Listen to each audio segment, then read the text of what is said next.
مسلمانوں نے جیلی حدیث بنائی ہے نا جناب، میرے بعد کوئی نبی ہوتا تو فلاں صاحب ہوتے. میں اگر کوئی فکر کہوں گا تو اس میں بدتمیزی کا امکان ہے. علامہ حضرت سنجیدی اللہ مقام نے فرمایا کہ جو بیچارہ پہلا خلیفہ نہیں بن سکا وہ رسول کے بعد نبی کیسے بن سکا. بسم اللہ الرحمن الرحیم.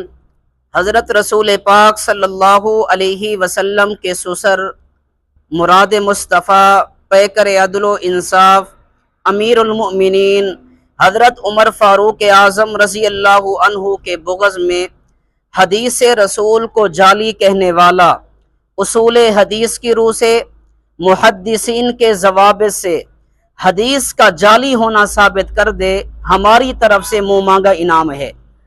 نبی محترم صلی اللہ علیہ وسلم فرماتے ہیں حضرت عمر رضی اللہ عنہ میں یہ صلاحیت موجود ہے کہ اگر نبوت کا دروازہ بند نہ ہوتا تو یہ پاکیزہ دل ہستی نبوت کے لائق تھی. جب نبی کے فرمان پر ہی ایمان نہ ہو تو یہ وسوسے آتے رہتے ہیں. قابل غور بات یہ ہے کہ جہالت کی انتہا ملاحظہ فرمائیے کہ قضیہ فرضیہ کو علامہ صاحب قضیہ حقیقیہ سمجھ کر اعتراضات کر رہے ہیں.